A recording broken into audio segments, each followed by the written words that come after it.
Welcome back, everyone. It is Saturday, July 5th, and the MLB. Our three favorite picks are on the way. As always, it is Austin, joined by Logan, recapping yesterday, 2 and 3 day. Not what we wanted to see. Great call on Twins money line, Logan. We had the under in the Orioles and Braves first five. Brewers, Miami. That was just a bad read. So was Abbott's under and earned runs. Hauser and McCullers, we split there as McCullers cooked them. Didn't help that they were up 17-1. So I mean, what the hell is that? But hey, we move on. Let's try to bounce back today. We only have 3 picks. Let's try to go 3-0 today. If we go 3-0, we'll do a $50 giveaway. All you got to do is go down below, like and comment your favorite pick, maybe your favorite person hit a home run, whatever you're doing on Saturday. Let's hopefully give away $50 if we can go 3-0. We're certainly overdue for a little bit of a streak. We went 12-0, last week. We need to have another one of those runs, and it starts with one of Logan's picks. We're going back to the scene of the crime where Mr. Abbott absolutely sucked yesterday. Logan, we got to pick in that Phillies game. What are we doing? Yep. Yeah, for my favorite pick, or one of my favorite picks today, it's going to be that Reds-Phillies game, as you mentioned. I'm taking the under 8.5 -110 odds on FanDuel is your best value there. Now, game one of this series, do I even need to talk about it? Austin wants me to move right past how yesterday finished. 9-6 game, 1 million runs scored. Before I could even, get a drink and sit on the couch, Andrew Abbott, I was already a loser as far as that pick went.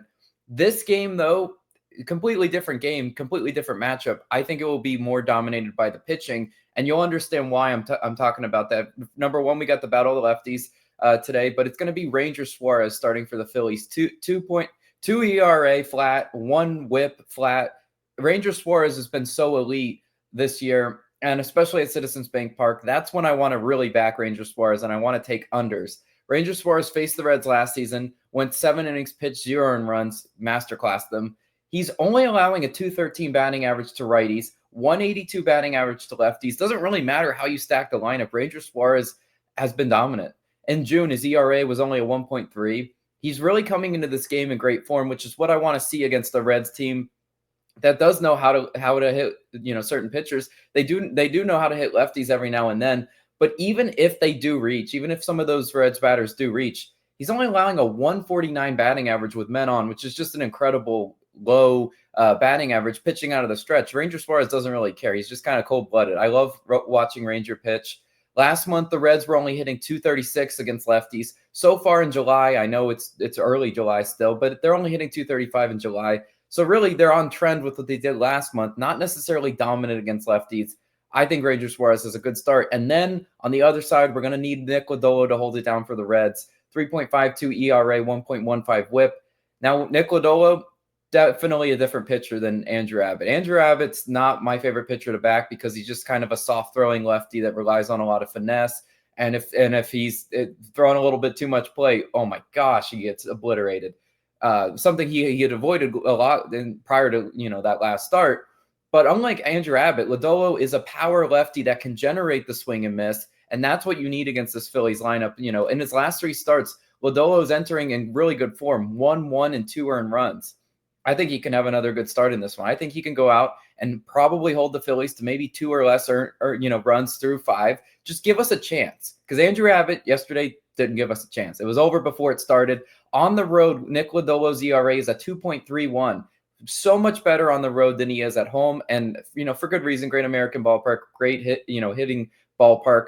He only allows a 208 batting average allowed on the road as well. So again, he's been pretty dominant on the road. He will challenge the Phillies to hit with runners in scoring position, something the Phillies struggle to do consistently. Yes, they got timely hits yesterday, but can they do it back-to-back games? I doubt it. He's only allowing a 202 batting average with runners in scoring position. Again, that's what's keeping his ERA sort of in that really good range. Over the last 2 weeks, then we go to the bullpens. Reds, 14th in bullpen ERA. Phillies, 16th in bullpen ERA. Neither of these 2 bullpens scare me that much in terms of allowing, getting obliterated. Both middle of the pack recently. I think both these starting pitchers give us near 6 innings. We can limit the bullpen exposure. I love the under as my first pick of the day. But Austin, what you rolling with?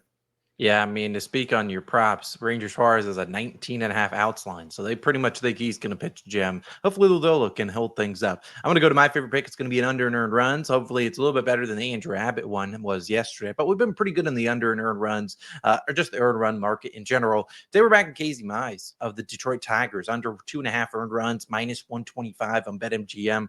If the Guardians are going to figure it out today, it would be honestly poetic after what they've done when we've backed some of their games or done, an over like the Guardians team total over the other day, but I got to fade them until they figure things out. And the books have been pricing them. Like yesterday, they were going to pick them against the Tigers. They put up 1 run. Today, they're like plus 110 at home.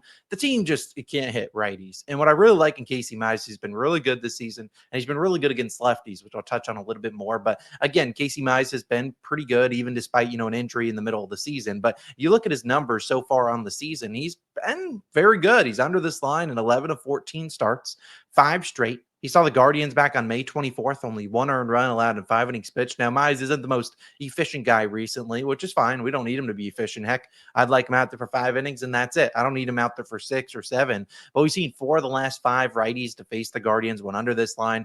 3 of them allowed 0 earned runs. The other one was yesterday, allowed 1 earned run. I mean, Mize's been great. And like I said, versus lefties is the reason I'm really here. Against lefties this season, a 214 batting average allowed, 572 OPS, higher to righties. But again, the righties in this Guardians lineup haven't really been doing a whole lot. And we think about the lefties he's going to see.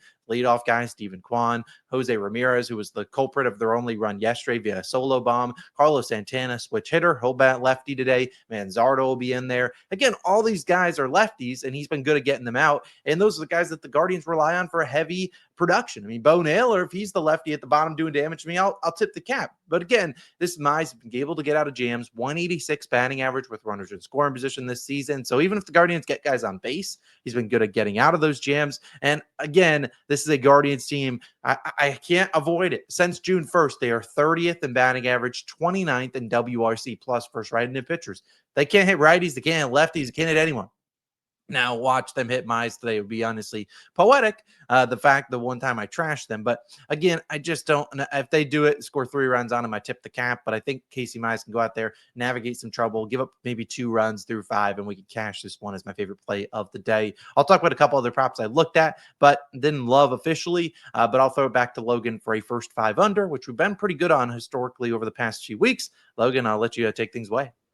Yeah, this first 5 under fits our system, which I really do like. It's going to be the Royals and Diamondbacks. First 5 under 4.5, minus 105 odds on BetMGM is your best value there. Now, this is a system play. It's a kind of a weird system, but it's something we've historically cashed in. It's a bet I love to make. Whenever I see the previous game in the series explode for runs in the first 5 innings, and they exploded yesterday. The next day, I see the first 5 at like 4.5, which is what it's set to, even odds. With non-ace pitchers, I'm taking the under. It's like a simple like law of averages thing. When they pour on the runs early in one game, it typically evens itself out in the next game, especially when you see like a 4.5 line. I mean, yesterday, 11 of the 12 total runs were scored in the first 5 innings. It was like the easiest no sweat over you ever get. And in baseball, those can be rare. In back-to-back games, they just typically don't happen like that. If it's going to go over, whatever, I'm still trusting my read in this one because I like both of these starting pitchers, and that's why I'm isolating it to the first 5 and not the full game because bullpens can be weird. Diamondbacks bullpen, they're not. I mean, hell no when it comes to an under there. But let's talk about who's starting for the Diamondbacks today. It's Ryan Nelson, 3.61 ERA, 1.03 WHIP. The last time we backed him, he gave us a really solid start. He went 6 2/3 innings pitched, 2 earned runs, and that was on a road start where he's not as good as he is at home. His last 3 starts, Ryan Nelson's been cooking, 2, 1, and 1 earned runs. I think he can continue that today. I think he can have a really solid showing for us, especially through 5. At home, Nelson has a 2.33 ERA, and against lefties, he's only allowing a 160 batting average. So even if you stack the lineup with a few more lefties, if the Royals want to do that today, he's been really good with that lefty-righty matchup, which I like to see.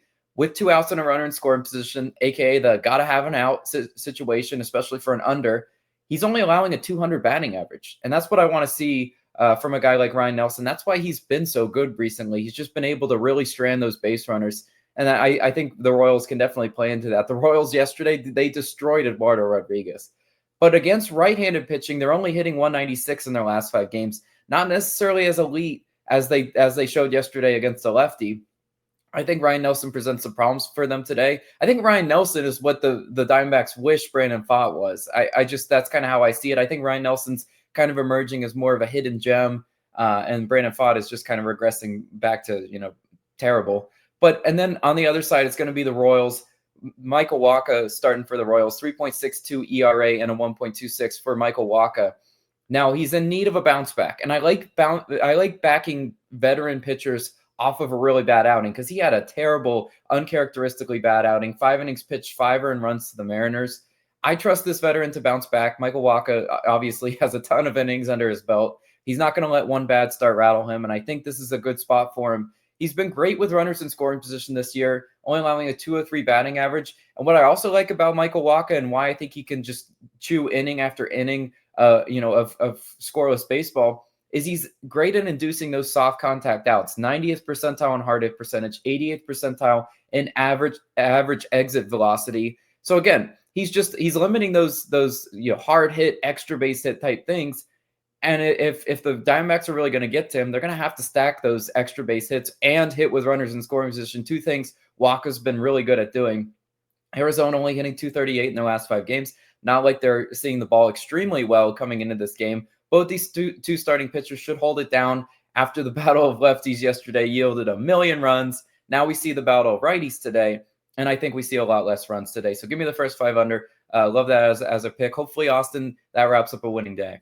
Yeah, absolutely. Those are our 3 picks. Let's go 3-0. Let's try to do a $50 giveaway tomorrow. If we can string together, there's 3 winners. To recap them, Phillies and Reds under 8.5, Casey Mize under 2.5 earned runs, and the Royals and D-backs under 4.5 in the first 5. Like I said, I had a couple leans that I really like for player props. I haven't really been, having the luck on my side recently. So I won't force more than one pick for myself, but I looked at Patrick Corbin's under and outs. The reason I didn't do it is the Padres, I just don't know about that offense right now. I mean, Corbin has struggled to get to, 17, 18 outs, but he did cook them twice last year. I'd rather not do that. The 2 I really looked at, though, Carlos Rodon's under and earned runs. I just think he can go out there and shove against the Mets, who haven't been a great offense versus lefties. I looked at fading Walker Buehler, but I just know Walker Buehler will turn in a legacy start if I do that. And then Jack Kochanowicz, another guy I looked at fading, taking his over and earned runs. I think the Blue Jays and Angels have a little bit higher scoring game than they did yesterday. The runs really didn't come until late. I think that game was like scoreless through 5, and then 6th and 7th inning where you saw some runs. But we'll stick with the 3 in the video. Let's try to go 3-0 on this fine Saturday. Like and comment, and you could win $50. Let's go 3-0. We'll see you guys back again tomorrow with some more picks. We'll see you guys then. Peace out.